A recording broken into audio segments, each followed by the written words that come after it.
সম্পাদক এবং দক্ষিণ বিএনপির সংগ্রামী সাবেক আহ্বায়ক,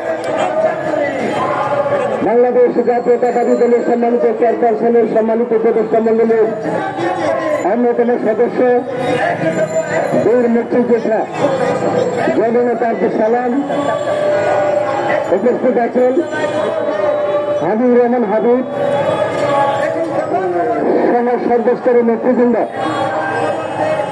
আজকে ভোট এবং ট্যাক্স নিয়ে কথা হচ্ছে। আমরা ভোট এবং ট্যাক্স নিয়ে কথা বলবো অথবা এটা প্রতিবাদ করবো। এজন্য আমরা 15 বছর আন্দোলন সংগ্রাম করে সরকারি সরকারের পতন ঘটাইনি অথবা এই অন্তর্বর্তীকালীন সরকার সৃষ্টি করে নিবার জন্ম লাভ করে নাই। আমরা এই শেখ হাসিনা বাংলাদেশকে নিপীড়িত করেছে। শেখ হাসিনা নেতৃত্বে কৃষি বিদেশি ষড়যন্ত্রকারীরা দেশকে ধ্বংসের মুখোমুখি করে ফেলেছিল। এদেশের নির্বাচন ব্যবস্থাকে ধ্বংস করে ফেলেছিল, এদেশের আইন শাসন ধ্বংস করে ফেলেছিল। তার প্রতিবাদ করতে গিয়ে আমাদের অফিসের যুব সমাজ, ছাত্র সমাজ, সেই ইলিয়াস থেকে ইলিয়াস আলী থেকে শুরু করে আমাদের এই বিএনপির প্রায় 3,500 নেতা কর্মীকে খুন করেছে, গুম করেছে, হত্যা করেছে।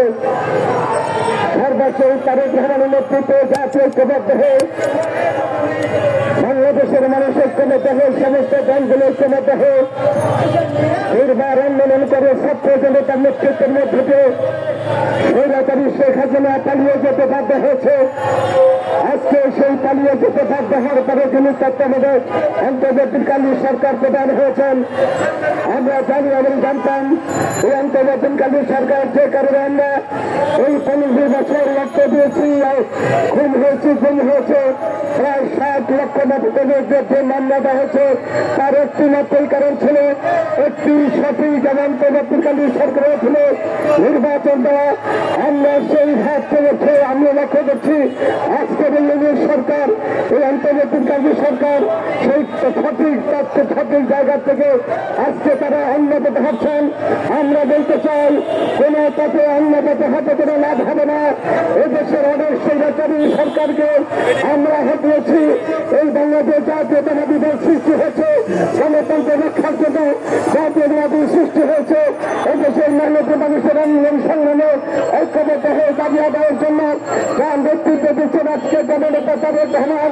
এই তারেক রহমানের নেতৃত্বে আগামী দিনে নির্বাচন হলে আমরা এই তত্ত্বাবধায়ক সরকারকে বলতে চাই আজকে আপনাদের কাজ শুধু সমস্যা নয়, আপনাদের কাজ শুধু বিভিন্নভাবে সরকার করে নয়, আসলে নির্বাচন দিন যে নির্বাচনের দায়বদ্ধ থাকবে জনগণের সরকার নির্বাচিত না হওয়া পর্যন্ত এদেশে আইনের শাসন প্রতিষ্ঠা হবে না। জনগণের সরকার প্রতিষ্ঠা না হওয়া পর্যন্ত এদেশের ব্যবসা নীতি সঠিক দিয়ে আসবে না। তাই আসুন, আমি দীর্ঘায়িত করতে চাই না, আজকে আমাদেরকে ঐক্যবদ্ধ হতে হবে। আমরা সরকারকে জানিয়ে দিতে চাই নির্বাচনীয় বিরোধী মহানা করবেন না, এই স্বৈরাচারী শেখ হাসিনার অনুসরণ করবেন না। আমরা সঠিক নির্বাচন চাই। আপনারা জরুরি ভিত্তিক তত্ত্বাবধায়ক সরকার ছিল, সে কারণে এত কিছু হয়েছে। সেই তত্ত্বাবধায়ক সরকার ছিল নির্বাচন দিয়ে একটি সঠিক তত্ত্বাবধায়ক সঠিক নির্বাচন ব্যবস্থা কায়ন করেন। যে নির্বাচনের মধ্যে দিয়ে এদেশে গণতান্ত্রিক সরকার প্রতিষ্ঠা হবে, সেই নির্বাচনের মধ্যে দিয়ে এদেশের স্বাধীনতা সার্বভৌমত্ব রক্ষা হবে, এদেশে আইনের শাসন প্রতিষ্ঠিত হবে এবং সমস্ত কিছুর মধ্যে দায়বদ্ধ থাকবে। এই নির্বাচনে আমরা বিলম্ব করতে চাই না। আপনাদের সবাইকে ধন্যবাদ।